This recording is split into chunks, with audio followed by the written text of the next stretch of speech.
Boa tarde, que a paz do Senhor esteja conosco, que a paz de Jesus esteja com cada um de nós, para essa humanidade que percebe ser impraticável, pelo menos nessa vida, amar como Jesus amou, amar incondicionalmente, amar como um estado de espírito, ser o amor, como o Mestre foi. A paz é mesmo a nossa conquista fundamental. Então, que a paz de Jesus esteja conosco. Era assim que ele cumprimentava os amigos quando chegava nos ambientes. Que a gente receba Jesus. Que a gente receba Jesus nesse nosso momento. Graças a Deus, muito bom estarmos aqui. Muito bom termos decidido estar juntos nesse final de tarde, a hora do Ângelus, nesse nosso encontro da oração-ação. O encontro da oração com a ação. Dessa reprogramação para agir, para fazer alguma coisa, para nos transformarmos, para servir melhor. Muito bom estarmos aqui, é realmente um prazer que a gente tenha escolhido num certo momento e que continue escolhendo. Então, muito feliz por todos nós, encarnados e desencarnados. A nossa gratidão àqueles que dirigem esse trabalho, àqueles que participam desse trabalho, porque há espíritos intuindo a gente para falar o que precisa ser falado, mas também há espíritos nos ajudando a ouvir o que precisa ser ouvido, fazer conexões com as palavras, com as mensagens, com os sentimentos, com aquilo que nós precisamos ouvir, precisamos perceber, precisamos transformar em nossas vidas.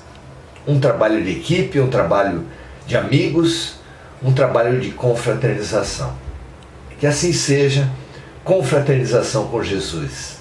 Nada mais importante que a gente esteja aqui. Muito boa noite, boa tarde, Pilar, Maria del Pilar Ferrer. É uma alegria estarmos juntos mais uma vez. Trabalhamos muito juntos e continuaremos. Os trabalhos variam, mas continuamos juntos, não é? Muito legal. Vilma Carreiro, muito bom estarmos juntos. André Salvatore. É maravilhoso que a gente esteja escolhendo estar trabalhando, aprendendo, nos transformando juntos. Muito legal. Maria José Sobral, amiga de tanto tempo.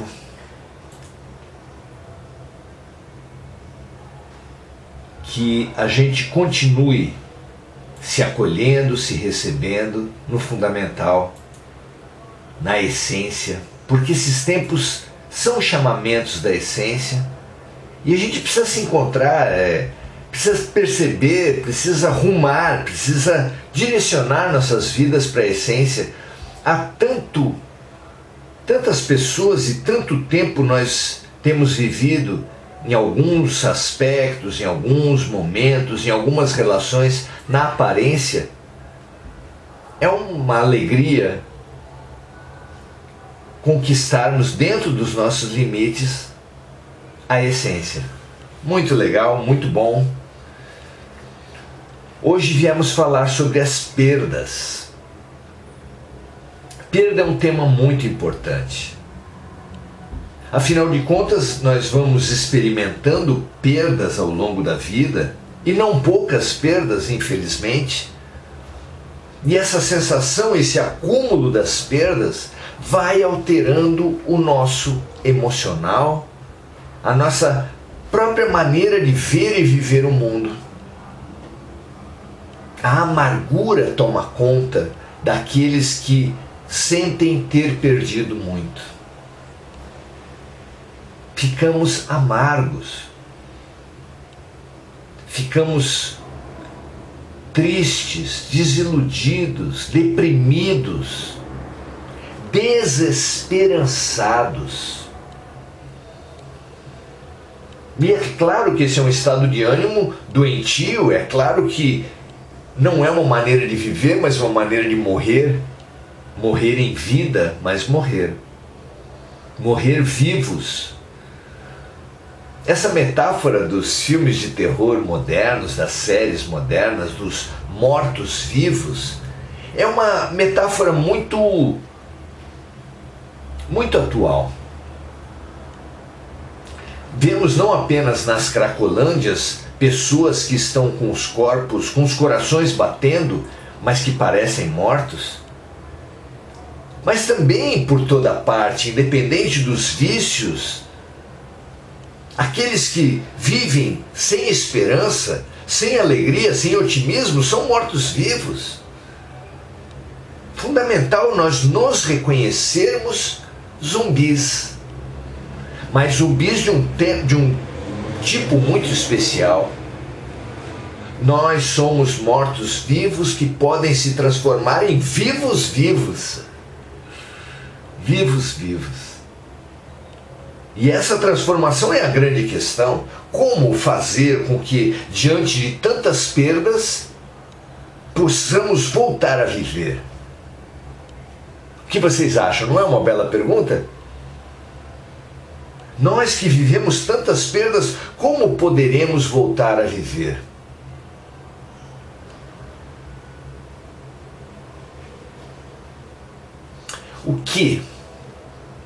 Que tipo de perdas nós temos experimentado na vida? Um grande personagem dos textos sagrados, das Escrituras, que nos fala muito de perdas e que nos ajuda muito a pensar na nossa atitude diante das perdas, se dá num contexto parabólico, é claro, de um debate do Senhor das Trevas com o Senhor da Luz. No meio desse debate foi citada a figura de Jó, como sendo citada por Deus como sendo um grande personagem de integração, de confiança, de esperança. E lá, com a sua linguagem, foi um longo debate, o mestre das sombras escarneceu de Deus, dizendo: mas é fácil ser alegre, ser confiante, é fácil ter fé quando tudo vai bem. E acabou propondo para Deus um desafio a partir da vida de Jó, em cima da vida de Jó, mais precisamente em cima da desgraça de Jó. O mestre das trevas propôs para Deus que tirasse então as coisas dele para ver como seria a reação daquele homem dado como homem de fé, como homem otimista, como homem de esperança.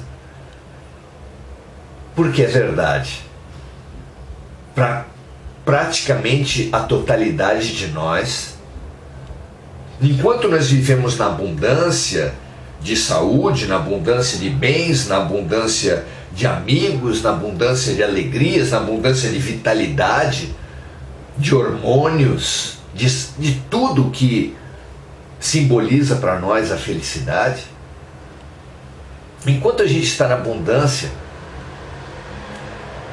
a gente não sabe, a gente vive essa abundância sem saber como são as pessoas.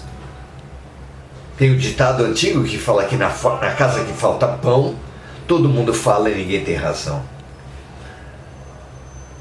Certamente foi por isso que Jesus, no sermão profético, falando sobre os nossos tempos, falou de faltas, faltas através de pestes, que era o termo que se usava naquele tempo, das doenças que proliferam rapidamente, que se espalham por grandes regiões. Hoje nós chamamos de pandemia. A pandemia gerou perdas? Vejam quantas perdas foram geradas pela pandemia. A maior delas, é claro, muita gente perdeu amigos, perdeu parentes, perdeu amores.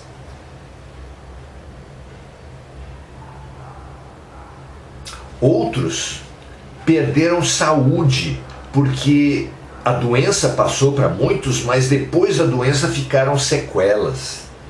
Sequelas físicas, as mais variadas. Impressionante como a Covid teve, no aspecto das sequelas, uma característica muito pessoal. Aliás, nos sintomas mesmo também foi muito pessoal. Então houve a perda através da morte dos entes queridos, houve a perda através da saúde nossa mesmo.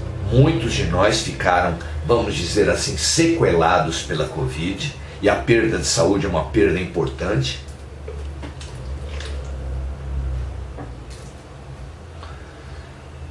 Outros de nós ficaram com perdas materiais. Muitos de nós ficamos com perdas materiais. Perda de rendimento, perda de status, demissões.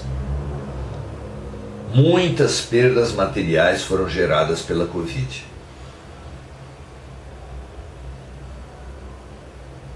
Que outras perdas aconteceram? Perdas indiretas pela Covid, porque pessoas perderam mais que tudo isso na Covid. Aquelas pessoas que durante a pandemia usaram o espaço da pandemia para se locupletar, desviando respiradores, desviando máscaras, pensando em ganhar dinheiro com a própria morte alheia, porque quem desviou o respirador, atrasou o respirador. Nesse tempo em que os respiradores não chegavam para as UTIs, morreram pessoas, e as pessoas ganharam dinheiro em cima da morte dos outros. Quem segurou as máscaras para especular e ganhar mais dinheiro, também gerou contágios, e entre os contágios, claro, sequelas, mortes, perdas. Essas pessoas que se corromperam, que pensaram no ganho material à custa da própria vida dos outros, essas pessoas foram as que mais perderam na pandemia.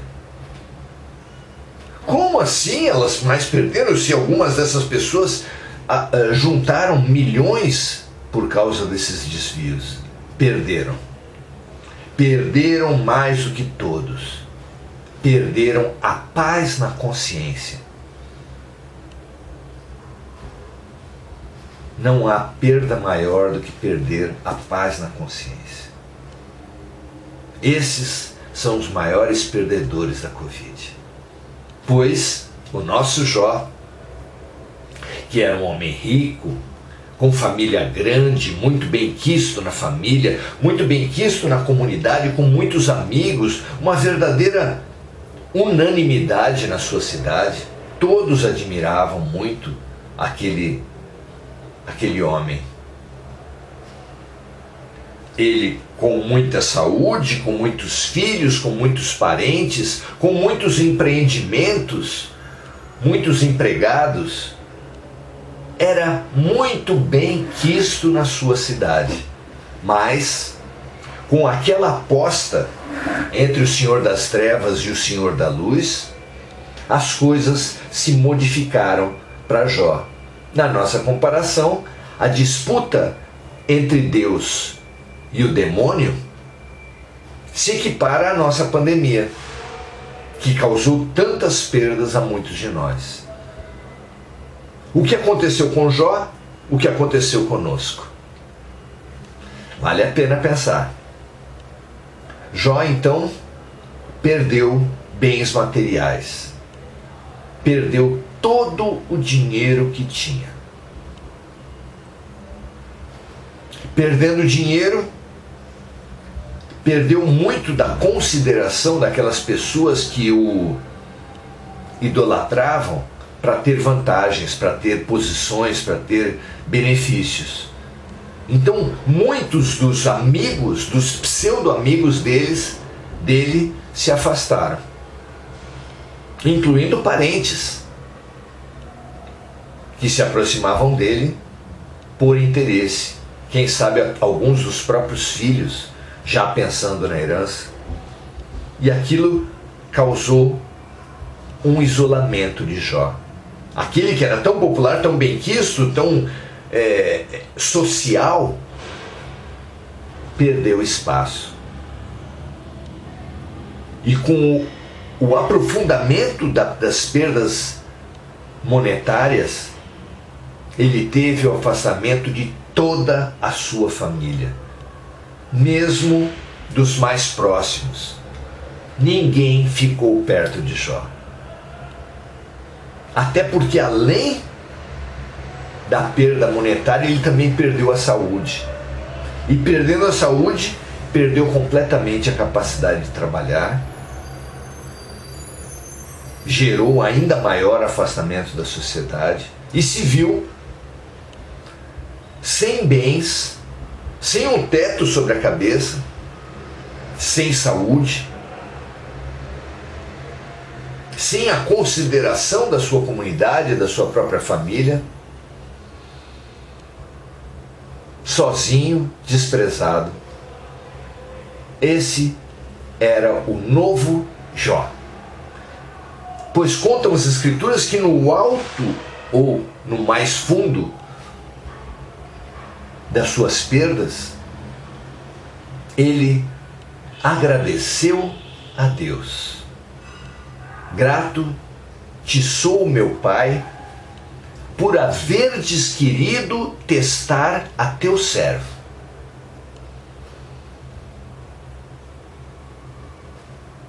Vejam só.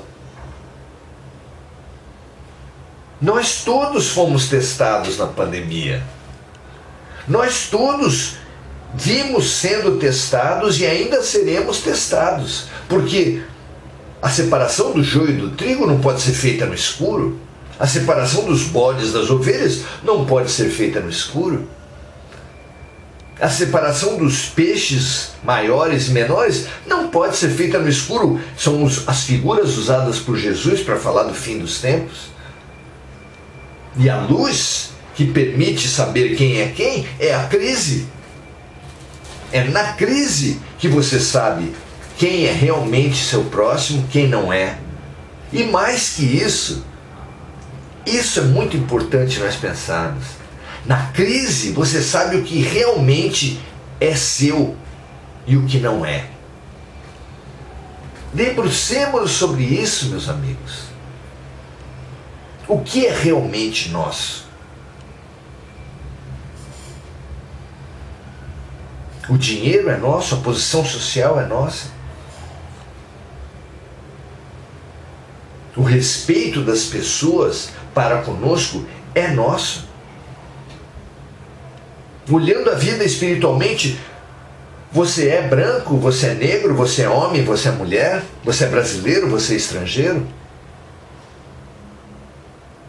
Nem isso nós somos espíritos temporariamente vestidos de brancos, negros, homens, mulheres, brasileiros, estrangeiros.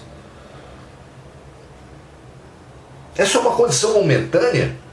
Eu não posso dizer que eu sou, deixa eu ver que cor é isso, que eu sou verde claro. Quem estiver de vermelho não é vermelho, quem estiver de preto não é preto, quem estiver de branco não é branco.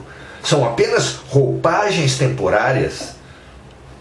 E quanto mais nós soubermos da temporariedade dessas roupagens, menos sofreremos quando elas se desgastarem, porque essa roupa aqui vai se desgastar, a roupa de vocês vai se desgastar e vai chegar um dia em que você terá que jogar fora a sua roupa, mesmo que seja uma camisa, calça, uma roupa muito querida por você, você terá que jogar fora porque faz parte do destino das roupas, faz parte do destino das coisas materiais.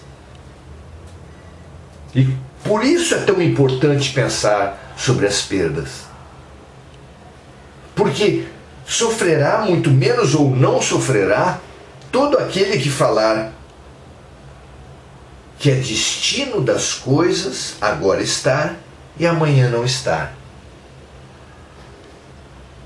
Como sofrer por uma roupa haver se desgastado se ao comprar você sabia que isso ia acontecer? E mais, sabia que quando uma roupa se desgasta demais, você vai lá e compra outra.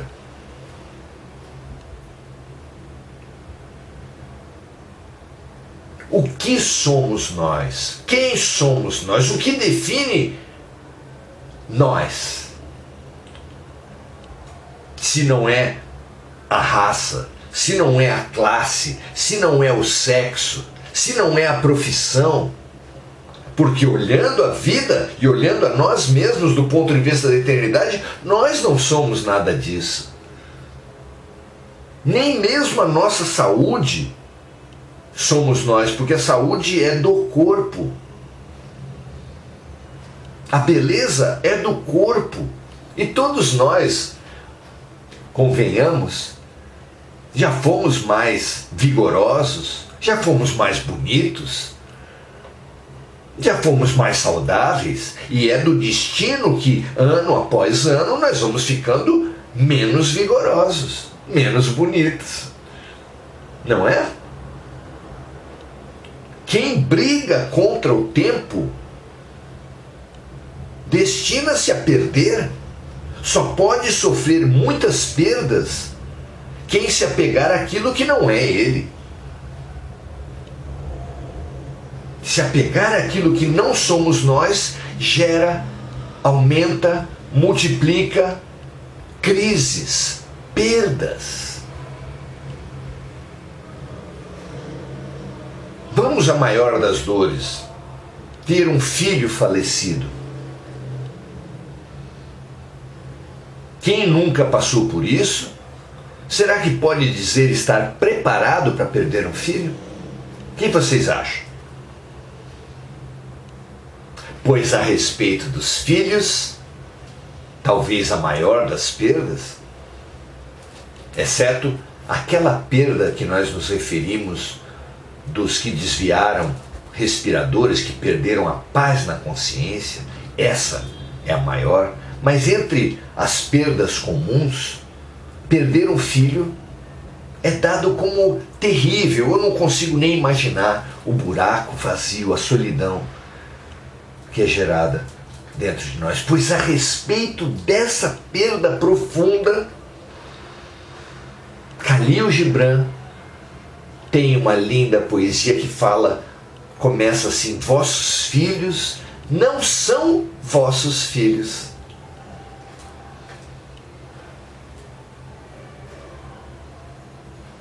Vossos filhos não são vossos filhos, vossos pais não são vossos pais. Vossos irmãos não são vossos irmãos, vossos maridos, vossas esposas. Quando nós temos a consciência de que, assim como o nosso corpo não é nosso, as pessoas, nossos amores não são nossos, como ficam as perdas? Se nós estamos falando que o corpo não é nosso, que os próprios amores não são nossos, muito menos ainda as coisas materiais. Quando a gente é roubado, quando uma tragédia destrói os nossos bens, nossas coisas não são nossas coisas, nosso corpo não é nosso corpo, nosso nome, nossa profissão, nós podemos dizer que estamos. Eu estou homem, eu estou brasileiro, eu estou assistente social, eu estou branco, eu estou velho. Quem somos nós? No momento que você situa as coisas como elas são, ou seja, eu não sou nada disso, eu apenas estou, eu me coloco invulnerável, inatingível pelas perdas. Nós mudamos as palavras e mudamos os sentimentos por trás das palavras, porque ninguém perdeu um filho, um marido. Ninguém perdeu uma mãe, um pai. Ninguém perdeu a beleza, a saúde.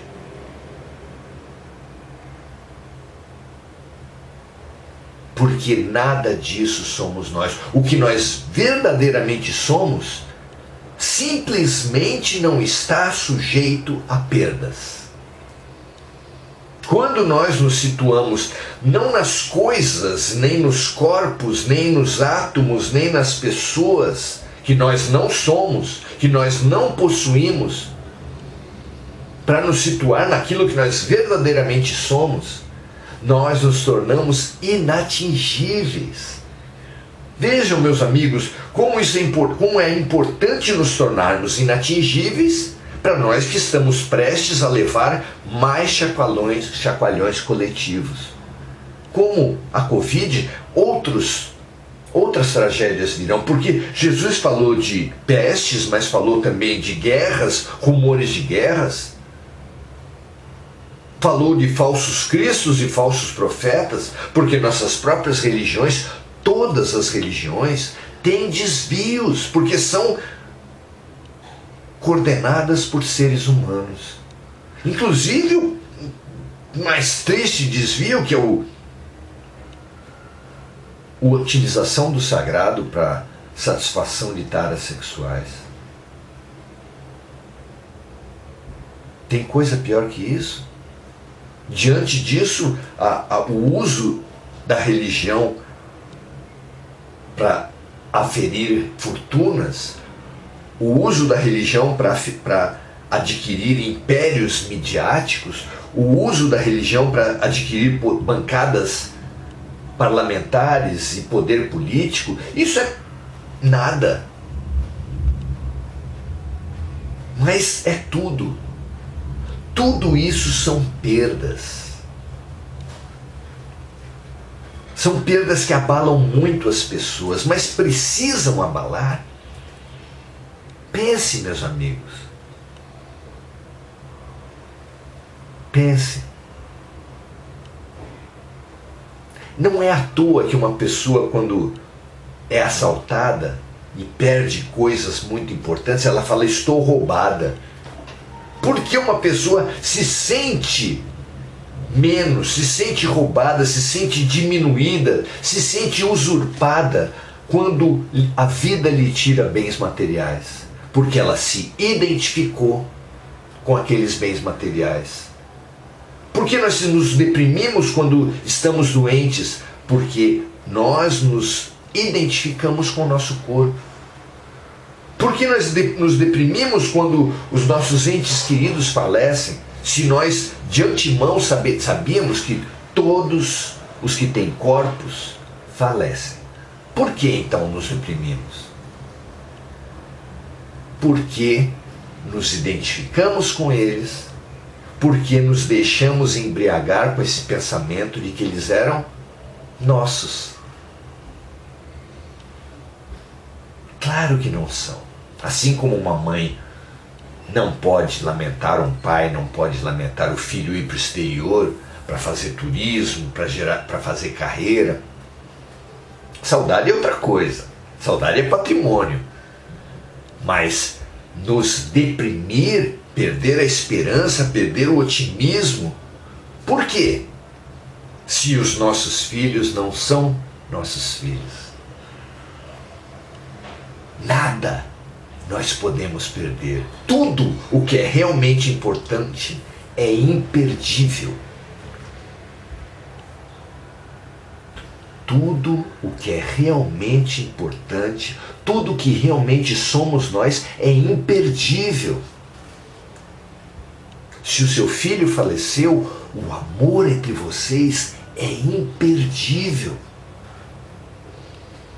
Se sua mãe, se seu marido foi embora, ninguém, nada pode tirar O corpo que você visita no cemitério não é o seu amor.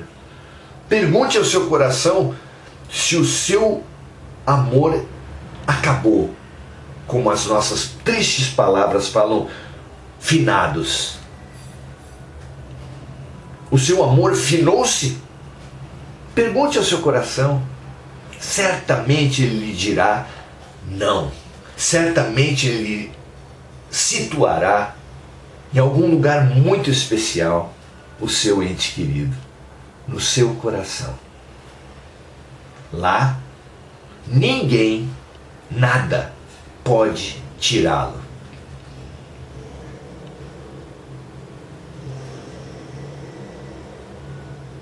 Precisamos demais dessa reprogramação mental, afetiva, epistemológica, ou seja, de ponto de vista, esse crescimento, essa expansão profunda do ser, porque essa expansão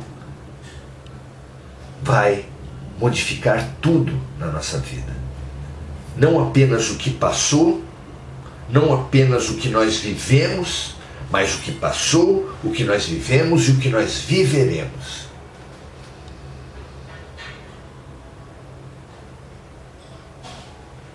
Não coloqueis o vosso tesouro naquilo que a traça rói, a ferrugem corrói e os ladrões levam.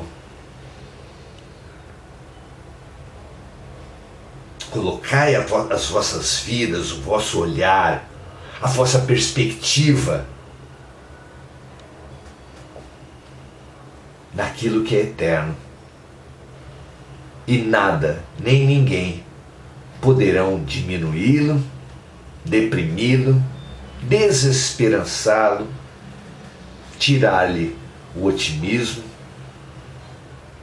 porque nada nem ninguém pode tirar o essencial, porque nada nem ninguém pode tirar o amor. Que assim seja, meus amigos. Muito obrigado pela parceria. E pensem, se essa reprogramação para a paz, se essa reprogramação para o desapego, se essa reprogramação para o essencial, que é o amor, não nos tira dessas guerras, não nos tira dessas perdas ilusórias que nos têm deprimido,